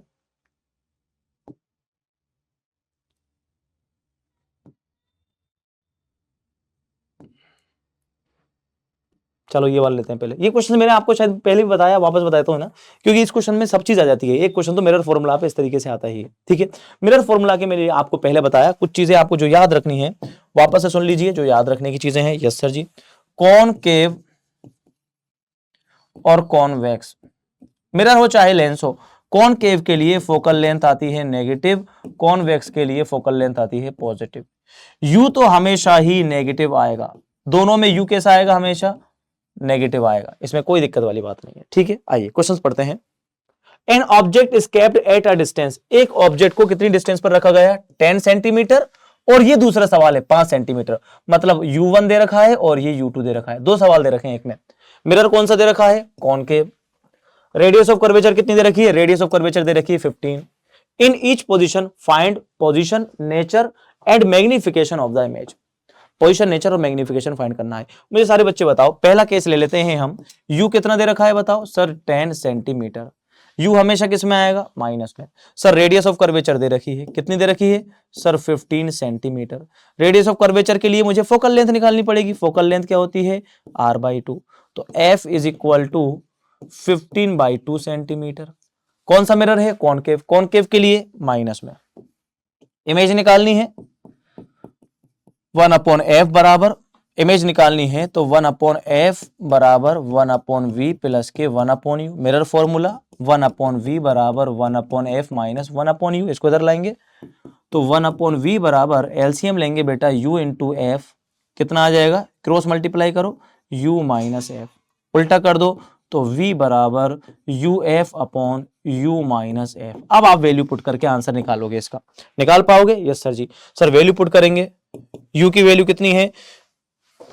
माइनस के 10, f की value minus 15/2, u minus F, u की वैल्यू माइनस के 10 माइनस के 15/2। इसको कर लोगे आप सोल्व, है ना। इसको सोल्व करने के बाद v का वैल्यू आएगा। अब मेरी बात सुनो आप, v निकालने के बाद आप निकालते हो m, v निकालने के बाद आप क्या निकालते हो? m, और m से ही आपको पता चलता है मैग्निफिकेशन का फॉर्मूला होगा माइनस के v upon u।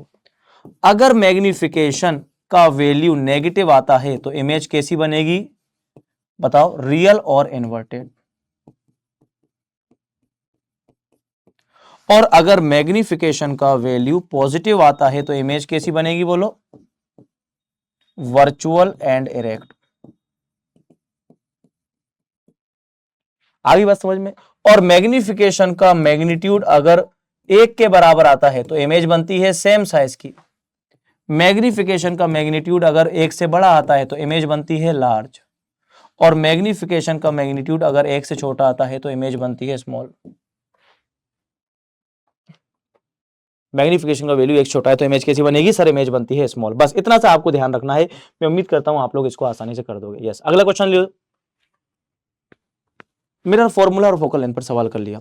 The radius of curvature of the faces of the double convex lens की रेडियस दे रखी है, पहले की इतनी दे रखी है, दूसरे की इतनी।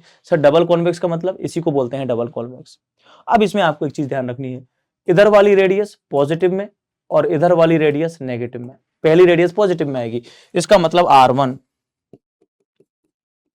10 सेंटीमीटर, R2 माइनस के 15 centimetre. What is focal length in air? Focal length पूछ रहा है किसके अंदर, एयर के अंदर। ग्लास का रिफ्रैक्टिव इंडेक्स कितना दे रखा है? ग्लास का रिफ्रैक्टिव इंडेक्स दे रखा है 1.5। मेरी बात सुनो, जब भी लेंस को फोकल लेंथ पूछ ले तो आपको समझ में आना चाहिए ये कौन सा फॉर्मूला है, lens maker formula. Lens maker formula based आएगा, प्रिज्म फॉर्मूला बेस्ड न्यूमेरिकल आएगा। बस साइन का आपको ध्यान रखना है। फॉर्मूला क्या होता है सर फॉर्मूला होता है 1/f बराबर n-1 इंटू में 1/r1 minus 1/r2। Value put करोगे क्या आंसर ला दोगे आप? बिल्कुल ला देंगे। कैसे? 1/f बराबर 1.5 माइनस 1, 1/r1 माइनस के 1/15। ठीक है, कैलकुलेशन करोगे और सॉल्व करोगे इसको, है ना, इतना सा काम आपका होगा। यस सर जी। आइए आगे बढ़ते हैं हम लोग। एक क्वेश्चन, ये भी अच्छा खासा क्वेश्चन है हमारे पास। ठीक है, yes sir. Find the position of image formed by the combination of lenses as shown in the figure. Image की फाइंड करनी है हमारे को, पोजीशन। तो सारे बच्चे देखेंगे, 3 लेंस है मेरे पास, 1, 2 एंड 3। तीनों की फोकल लेंथ दे रखी है और कुछ डिस्टेंस दे रखी है। मुझे फॉर्मूला बताएंगे। लेंस फॉर्मूला क्या होता है सर? 1/f बराबर 1/v माइनस 1/u। तो पहले लेंस 1 के लिए लिखेंगे, 4 लेंस 1, 1/f बराबर 1/v माइनस 1/u, या 1/v बराबर 1/f प्लस के 1/u, या 1/v बराबर 1/f। पहले के लिए f कितना है? 10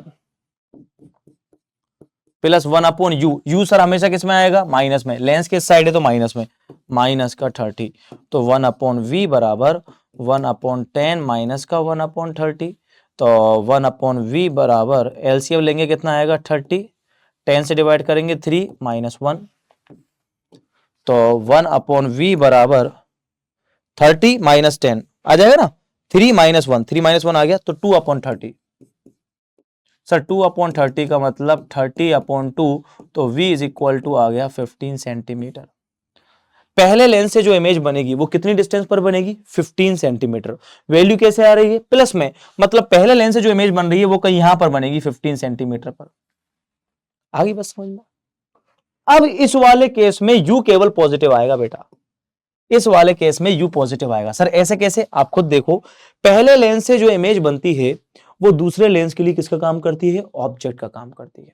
पहले लेंस से बनने वाली इमेज दूसरे लेंस के लिए ऑब्जेक्ट का काम करेगी। तो दूसरे लेंस के लिए ऑब्जेक्ट कहां पर रखा हुआ है? यहां पर रखा हुआ है। पहले लेंस से कितनी डिस्टेंस पर है? 15 सेंटीमीटर। लेकिन सर पहले लेंस और दूसरे लेंस के बीच में भी तो गैप है 5।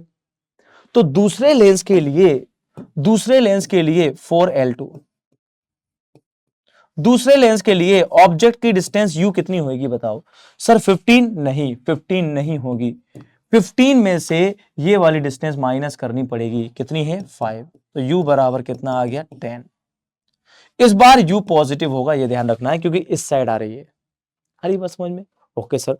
अब हमें निकालना है बेटा, और f कितना दे रखा है? सर f दे रखा है माइनस का 10। तो 1/v बराबर क्या निकालूंगा? 1/v बराबर 1/f प्लस के 1/u। तो 1/v बराबर 1/f कितना आएगा? माइनस के 10, और ये कितना आएगा? 1/10। बताओ आंसर कितना आ रहा है? सर आंसर तो आ रहा है 0। ये प्लस का, ये माइनस का, 0। 0 आने का मतलब ये हुआ सर, उल्टा करेंगे अगर तो v बराबर कितना आ गया? इनफाइनाइट। इस केस में तो सर इमेज कहां बनेगी, इनफाइनाइट पर बनेगी। इस केस में इमेज कहां बनेगी सर, इनफाइनाइट पर बनेगी। अगर इमेज इनफाइनाइट पर बन रही है तो सारे बच्चे बताओ तीसरे लेंस के लिए वो किसका काम करेगी, ऑब्जेक्ट का। तो तीसरे लेंस के लिए अगर आप निकालना चाहोगे तो यू कैसे निकालेंगे तीसरे लेंस के लिए, इनफाइनाइट में से 10 को माइनस कर दो। इनफाइनाइट में से किसको माइनस कर दो, 10 को। लेकिन इनफाइनाइट में से 10 को माइनस करोगे तो आंसर तो वही आएगा। इनफाइनाइट में कुछ भी जोड़ो कुछ भी घटाओ कोई फर्क नहीं पड़ता। इसका मतलब लेंस 3 के लिए यू कितना आ जाएगा, इनफाइनाइट। एफ कितना दे रखा है 30, वी आपको निकालना है, मुझे लगता है शायद आप आसानी से निकाल दो। निकल जाएगा V, yes sir ji. Formula कैसे लगेगा, सेम लगेगा। क्लियर है। इस तरह के क्वेश्चंस भी अगर आ जाते हैं तो आपको एक बार वैल्यू थोड़ी सी समझ में आनी चाहिए, बस इतना मैं आपसे कहना चाहता हूं। बोलो बेटा, कर पाओगे नहीं कर पाओगे सर, कर पाएंगे। अब एक क्वेश्चन जो है ना मेरे को अच्छा लगता है, इस तरह का क्वेश्चन शायद पूछा जा सकता है इस बार यार, माइक्रोस्कोप या टेलीस्कोप पर एक न्यूमेरिकल आपके एग्जाम में पूछ लिया जा सकता है। ठीक है, माइक्रोस्कोप या टेलीस्कोप में क्वेश्चंस पढ़िए। The focal length of an objective lens and eye lens. Okay, एक तो दे रखा है ऑब्जेक्टिव लेंस, ऑब्जेक्टिव की फोकल लेंथ कितनी दे रखी है सर 192 सेंटीमीटर। आई लेंस की कितनी दे रखी है 8 सेंटीमीटर। इससे क्या पता चलता है बताओ, ये माइक्रोस्कोप है टेलीस्कोप है सर, ये टेलीस्कोप है। क्यों, ऑब्जेक्ट लेंस बड़ा होता है आई लेंस छोटा होता है टेलीस्कोप के अंदर, राइट। आई बोल रहा है वो, अच्छा लिख भी दिया इन अ स्मॉल टेलीस्कोप। ठीक है, calculate its magnifying power, magnifying power find करनी है, and the distance between the two lenses, दोनों लेंस के बीच की डिस्टेंस भी फाइंड करनी है, दोनों लेंस के बीच की डिस्टेंस फाइंड करनी है और मैग्नीफाइंग पावर फाइंड करनी है। तो लेंस ओ ऑब्जेक्ट लेंस के लिए फोकल लेंथ, फोकल लेंथ है कि एलो नहीं एफओ लिखेंगे इसको एफ ई। सबसे पहले मुझे सारे बच्चे बताओ फोकल लेंथ का फॉर्मूला क्या होता है सर, नहीं वो लेंथ का फॉर्मूला था sir F O plus F E. तो एल बराबर एफ ओ कितना हो गया 192 प्लस के 8, तो कितना आ रहा है मेरे ख्याल से 200 आ गया क्या, ये यूनिट जरूर लगाइएगा सेंटीमीटर। पहला क्वेश्चन डन। दूसरा क्वेश्चन क्या पूछ रहा है, मैग्नीफाइंग पावर, पता ही नहीं, पता बोलो फॉर्मूला। टेलीस्कोप की मैग्नीफाइंग पावर कितनी होती है सर, याद नहीं आ रहा, अबे याद आएगा तेरे को। एम बराबर माइनस के F O upon U E, लेकिन मैंने बताया था F O upon F E भी आप याद रखोगे। M is equal to minus के F O upon F E. तो एम बराबर माइनस के एफ ओ कितना है 192 अपॉन एफ ई कितना है 8। एम बराबर कटेगा क्या यार, ये 8 के 8 2 16 17 18 19 8 16 8 24 8 32 कट तो रहा यार, 8 2 16 यानी 2 3 4 17 18 19 3 बजे 8 32 24 के आसपास आएगी। मैग्निफिकेशन कितनी आएगी 24 के आसपास आएगी। टेबल वेबल डिवाइड है मल्टीप्लाई है, उनको आप आराम से कर लेना। क्लियर है, साइन माइनस के चलता रहेगा, माइनस का लगा देना। ये हो गया हमारे पास में मैग्निफिकेशन। ओके सर जी, बहुत ही बढ़िया, उत्तम अति उत्तम और पुरुषोत्तम। एक इस तरीके से सवाल आपसे पूछा जा सकता है, लो करो आप लोग ट्राई। दो थिन लेंस है हमारे पास, एक की भैया पावर दे रखी है प्लस के 5 डायोप्टर, दूसरे की दे रखी है माइनस के 3। कॉन्टेक्ट में रख दिया तो फोकल लेंथ बताओ कॉम्बिनेशन का कैसे करेंगे सर। एक की पावर ही दे रखी है, एक की पावर ये दे रखी है, पावर का मतलब होता है फोकल लेंथ।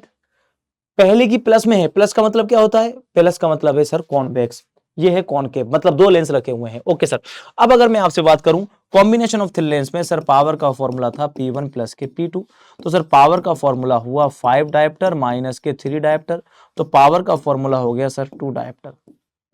लेकिन सर पूछ तो फोकल लेंथ रहा है, तो फोकल लेंथ हम इजीली निकाल सकते हैं, कैसे सर, P बराबर 100 अपॉन एफ। सर 100 क्यों लिखा, अभी तेरे को पता है ना, सेंटीमीटर के लिए 100 लिखते हैं और पूरा गेम इस चैप्टर में सेंटीमीटर में चलता है। तो F बराबर 100 अपॉन P, तो F is equal to 100 upon में 2, तो F is equal to 50 centimetre. कितनी आ रही है भैया 50 सेंटीमीटर। किस में आ रही है, प्लस में, प्लस में आ रही है, इसका मतलब रिजल्टेंट किसकी तरह बिहेव करेगा, कॉन्वेक्स की तरह बिहेव करेगा। प्लस में आ रही है मतलब रिजल्टेंट किसकी तरह बिहेव करेगा, कॉन्वेक्स लेंस की तरह ही बिहेव करेगा। बोलो बेटा, अरे आपको समझने में आ रही बात, नहीं आ रही है ना, नोट करते हुए जाओ, चीजों को सीखते जाओ और उतारते जाओ बेटा, इतना हम आपसे कहना चाहेंगे, ज्यादा कुछ नहीं कहेंगे। चलें आगे, आ जाइए। अपने आप कैसे चल रहा है समझ में नहीं आ रहा मेरे को। ये लो, YDAC पर एक सवाल आपसे पूछा जा सकता है। YDAC पर आपको पता होना चाहिए सर, क्या पता होना चाहिए, यंग डबल स्लिट पर हमारे पास में होता है beta is equal to lambda capital D upon small d, एक फॉर्मूला है ना, इस पर ही न्यूमेरिकल्स बन सकते हैं बस। क्या कहता है क्वेश्चन, आइए। In YDAC slits are separated by, slits की डिस्टेंस दे रखी है स्मॉल डी, कितना दिया हुआ है सर, स्मॉल डी दिया हुआ है 0.28 mm। आगे बात करो, and the screen is placed, screen की डिस्टेंस दे रखी है कैपिटल डी, कितना होगा 1.4 मीटर। आगे बढ़ो, if the distance between central bright fringe and the fourth bright fringe is 1.2, बहुत बढ़िया सवाल दिया है, क्या कह रहा है, if the distance between central और फोर्थ ब्राइट फ्रिंज, मतलब सेंट्रल से फोर्थ ब्राइट फ्रिंज की जो डिस्टेंस दे रखी है वो कितनी दे रखी है sir 1.2 centimetre. Determine the wavelength of light used in the experiment, पहले बता रहा हूं फॉर्मूला बेस्ड नहीं आया ये वाला क्वेश्चन, ये थोड़ा समझने का है। तो आप मुझे बताओ, आपसे पूछ रहा है वेवलेंथ पूछ रहा है, सर वेवलेंथ हम किस तरह से निकाल सकते हैं, ये तो आप मुझे बताओगे वेवलेंथ कैसे निकालेंगे। सबसे पहले मुझे बताओ ये क्या है, व्हाट इज दिस, सेंट्रल से फोर्थ ब्राइट फ्रिंज, इसको क्या लिखते थे हम लोग सर, y बराबर delta x D upon D. अबे तुम्हें याद है नहीं, पता नहीं यार, इधर देखो भैया जी बताओ। अब एक चीज मैं आपको बताता हूं, डेल्टा एक्स क्या होता था, पाथ रेफरेंस, तेरे को याद है कि नहीं, y is equal to delta X capital D upon D, फिर वहां से हम ये निकालते थे फ्रिंज विड्थ को, समझा, यस सर। डेल्टा एक्स क्या होता था सर, डेल्टा एक्स होता था एन लैम्डा, है ना, ब्राइट फ्रिंज दे रखी है, उसने कहा है कौन सी फ्रिंज है, ब्राइट फ्रिंज, तो ब्राइट फ्रिंज के लिए 1 लैम्डा 2 लैम्डा 3 लैम्डा 4 लैम्डा, मतलब एन लैम्डा होता है, ठीक है सर। तो सर एन का वैल्यू कितना होगा सर, एन का वैल्यू हो जाएगा यहां पर 4, क्यों होगा आराम से देख, central bright fringe and the fourth bright fringe के बीच की डिस्टेंस दे रखी है उसने, कितनी, इतनी दे रखी है। तो अब हम ये वाला फॉर्मूला लगाएंगे, जी सर लगाइए, आप लगा करके देखेंगे इसको, जी सर लगा करके बताइए आप, delta X is equal to होता है एन लैम्डा, और फॉर्मूला मेरे पास है y is equal to delta X, पहले ये लिखता हूं मैं, पहले लिखता हूं y is equal to delta X capital D upon small D, y is equal to N lambda capital D upon small D. Wavelength पूछ रहा है, तो वेवलेंथ कैसे निकालूंगा, y small D small N into में capital D.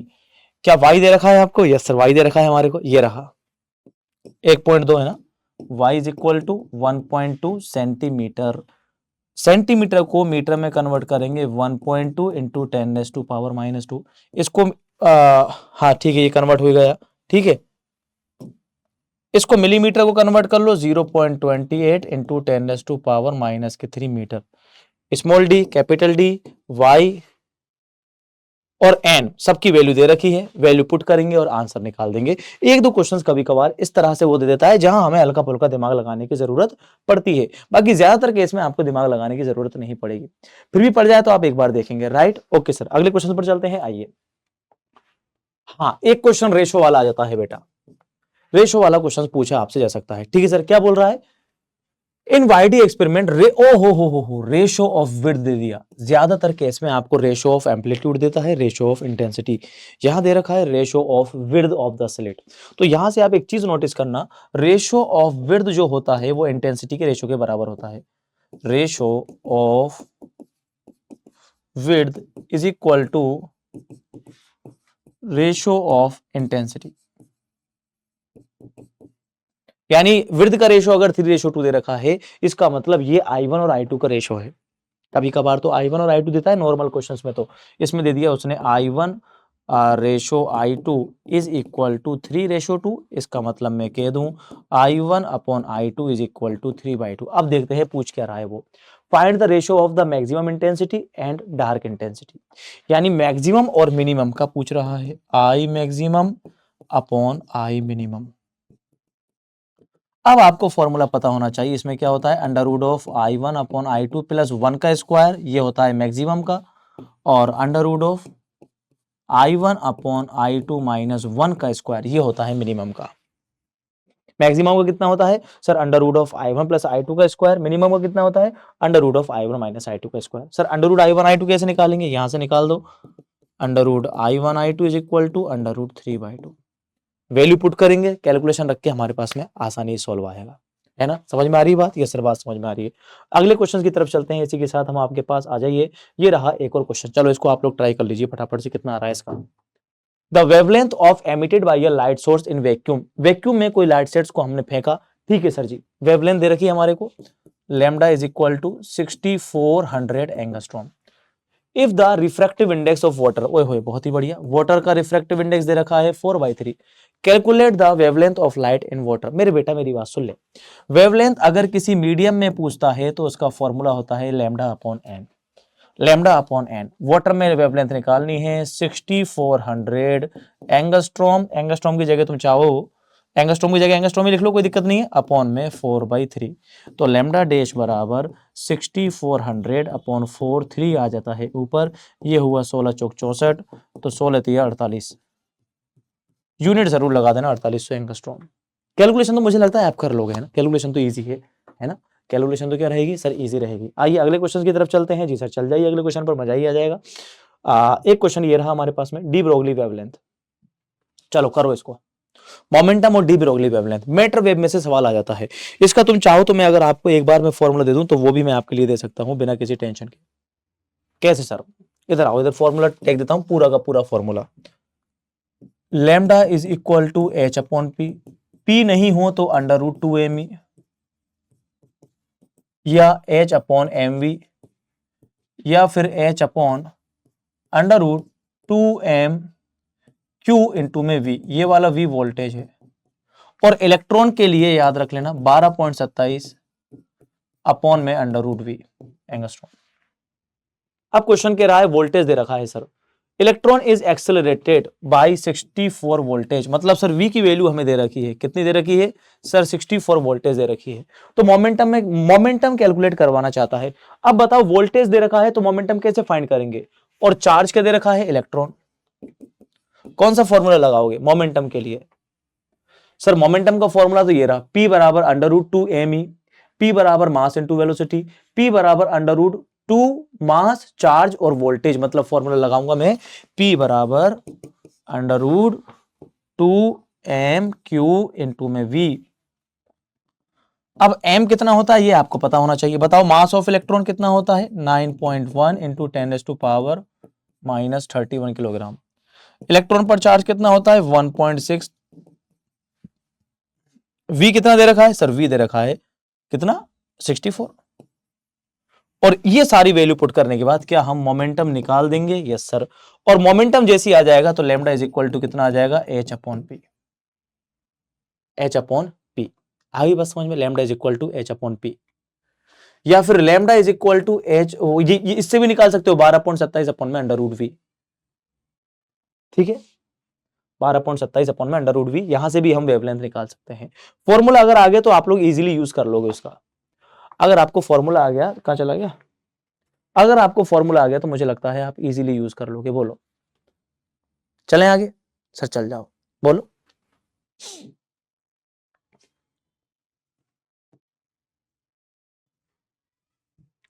A ball of mass 0.1 kilogram is moving with speed 20 metre पर second. Mass दे रखा है एक बॉल का। जी सर कितना दे रखा है? 0.12 kilogram. Moving with speed, speed दे रखी है कितनी? 20 मीटर पर second. Calculate de Broglie wavelength. ये लो डी ब्रोगली वेवलेंथ। आप कौन सा फॉर्मूला लगाओगे बताओ? Sir lambda is equal to h upon P होता है। p ही चेंज होता है तो p की जगह कौन सा आ जाएगा? mv। p की जगह क्या आ जाएगा? mv। और ये h की वैल्यू आपको याद होनी चाहिए। समझ में आ गई बात? नहीं आ गई? यानी चारों पांचों फॉर्मूला बेस्ड मैंने लिखे, उन पर ही क्वेश्चंस आपसे पूछे जाएंगे। एक बार फटाफट देख लो, फॉर्मूला नोट कर लो लैम्डा वाले। अब हम आगे बढ़ते हैं। एक नया फॉर्मूले पे और होगा क्वेश्चन यार, मैं देखता हूं शायद। हाँ ये वाला, यही मैं ढूंढ रहा था, है ना। नंबर ऑफ फोटॉन्स इमिटेड पर second, number of photons emitted पर सेकंड। कभी कभी ये क्वेश्चन पूछ लेता है, इसका फॉर्मूला भी याद रखना, n is equal to p upon में e। अब देखो क्या क्या दिया हुआ है। A monochromatic light source frequency, sir frequency दे रखी है उसकी कितनी? सर फ्रीक्वेंसी दे रखी है f बराबर 6 into 10⁻14 hertz. Okay. Emitting energy at the rate, ये दे रखा भैया एनर्जी रेट, यानी ये हो गई पावर आपके पास में, joule upon second. Joule upon second का मतलब पावर दे रखी है कितनी? 2 into 10⁻³ joule upon second. Calculate the number of photon, number of photon find करने हैं। ऐसे क्वेश्चन में बच्चा घबरा जाता है कि सर ये कैसे आया? नंबर ऑफ फोटोन्स एमिटेड पर सेकंड n बराबर p अपॉन e। तो भैया n बराबर फॉर्मूला लगाऊंगा मैं कितना? p upon e। लेकिन सर e तो है ही नहीं है, e नहीं है तो e का फॉर्मूला क्या होता है? h इंटू में न्यू। है ना। फ्रीक्वेंसी को हम न्यू से भी लिख सकते हैं, यस सर। ई बराबर पी दे रखा है, न्यू दे रखा है और एच हमें पता है, वो वैल्यू ला करके हम लोग आंसर निकाल देंगे। क्या वो वैल्यू लाकर हम आंसर निकाल सकते हैं? यस सर, हम आंसर आसानी से निकाल सकते हैं। डन। आइए अगले क्वेश्चन पे चलते हैं। In the state of the hydrogen atom energy, hydrogen atom में एनर्जी इतनी दे रखी है, find kinetic energy and potential energy. चलो बताओ, टोटल एनर्जी दे रखी है, टोटल एनर्जी कितनी है सर? टोटल एनर्जी है माइनस के 13.6 इलेक्ट्रॉन वोल्ट।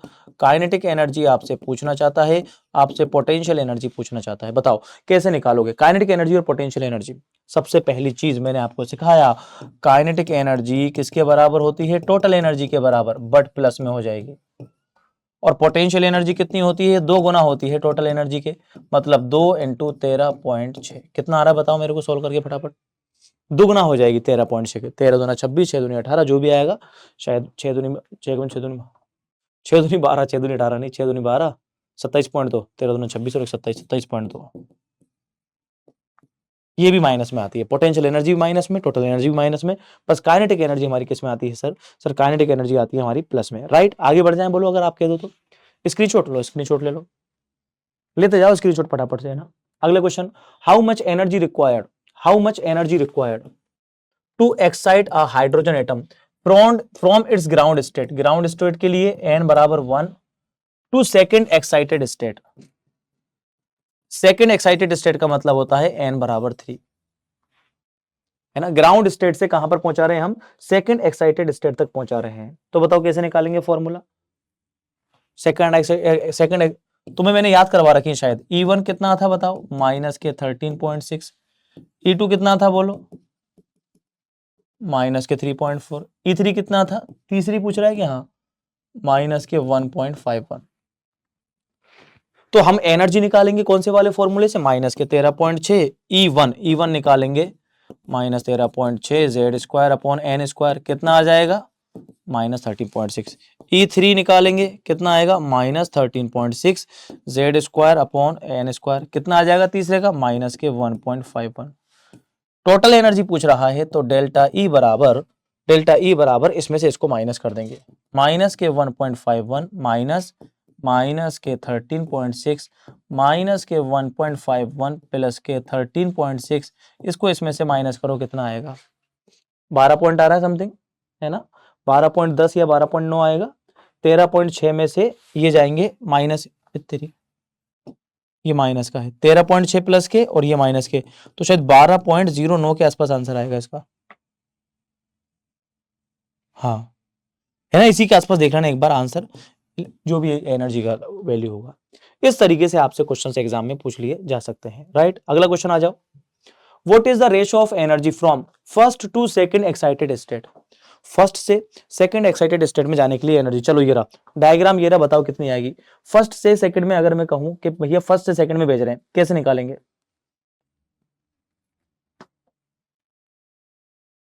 बोलो।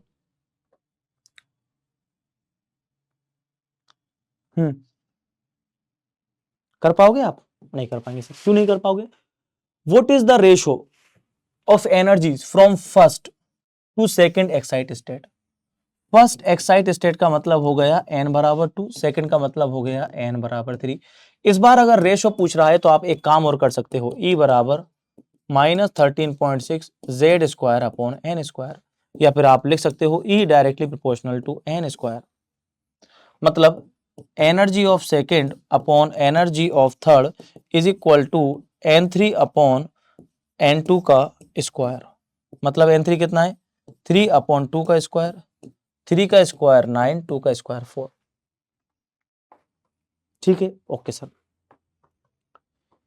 इसके अलावा तुमसे न्यूक्लियस वाले में क्वेश्चन पूछ सकता है किसका? रेडियस का। R बराबर आर नोड इंटू ए की पावर 1/3। मान लो ये दे दिया 13, एल्यूमिनियम 27, तो यहाँ ए कितना हो गया? ए हो गया 27, तो रेडियस आप निकाल सकते हो आर नोड इंटू में 27 की पावर 1/3, और R is equal to R naught का वैल्यू कितना होता है सर? 1.2 इंटू में 3, ये आ जाएगा 3.6 फर्मी मीटर। ठीक है, कुल मिला के जो चीज हमारे सामने निकल के आएगी। अब मैं कुछ क्वेश्चंस आपको दे रहा हूं सॉल्यूशन वाले, उनको आप खुद सारे बच्चे एक बार ट्राई कीजिएगा बेटा। ये रहा पहला क्वेश्चन आपके लिए, ठीक है, ओके सर जी। ये रहा आपके लिए दूसरा क्वेश्चन, ओके सर जी। ऐसे कुछ क्वेश्चंस मैं आपको दे देता हूं, है ना, तीसरा क्वेश्चन, और ये रहा ये रहा आपके लिए चौथा क्वेश्चन। इनकी आप प्रैक्टिस कर लेना बेटा, बस मैं इतना आपसे कहना चाहता हूं। ये रहा पांचवा question,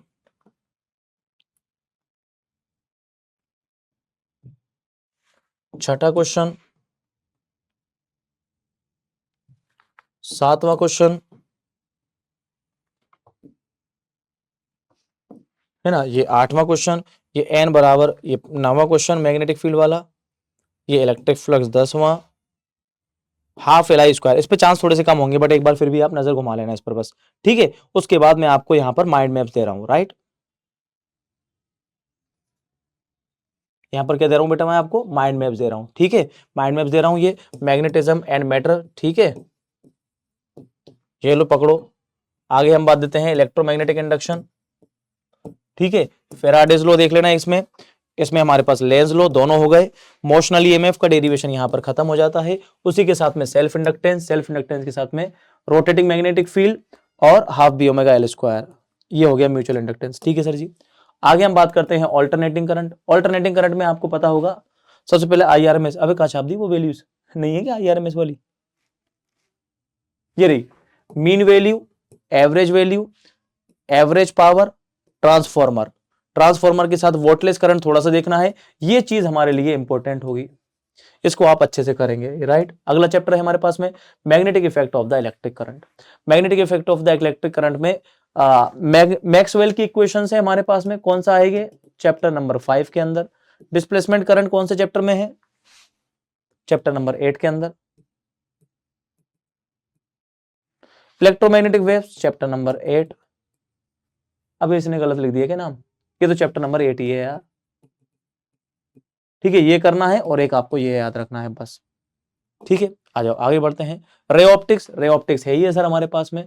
mirror formula, linear magnification, TIR हो गया, लेंस मेकर फॉर्मूला, और ये रिफ्रैक्शन, उसके बाद ये टेलीस्कोप के सारे फॉर्मूलाज हो गए। यहाँ पर प्रिज्म का फॉर्मूला हो जाएगा, यहाँ कंपाउंड माइक्रोस्कोप का फॉर्मूला, और ये इसको आप एक बार पढ़ लोगे तो मुझे लगता है शायद कोई दिक्कत आपको नहीं आएगी, राइट। ओके सर जी। इसी के साथ रे ऑप्टिक्स के बाद आएगी वेव ऑप्टिक्स, है ना, ये रे नहीं है, ये कौन सी है, वेव ऑप्टिक्स। वेव ऑप्टिक्स में वेव फ्रंट हो गए, ये रिजल्टेंट इंटेंसिटी हो गई, यहाँ इंटरफेरेंस और डिफ्रैक्शन में डिफरेंस हो गया, यहाँ लॉ मेलस लॉ हो गया, ये इंटेंसिटी कर्व हो गया, और ये इंटेंसिटी कर्व हो गया, YDAC हो गया। ये रहा वो वाला फॉर्मूला जिसकी हमने बात की थी, ठीक है बेटा। बस इतना आप लोग करते रहिए आराम से, मेरी तरफ से आप सभी बच्चों के लिए बेस्ट विशेष हैं। हिम्मत रखिएगा, पूरी ईमानदारी के साथ आप काम कीजिएगा, पूरे साल जो भी पढ़िए आप, ठीक है। बेस्ट विशेष, अच्छे से करो,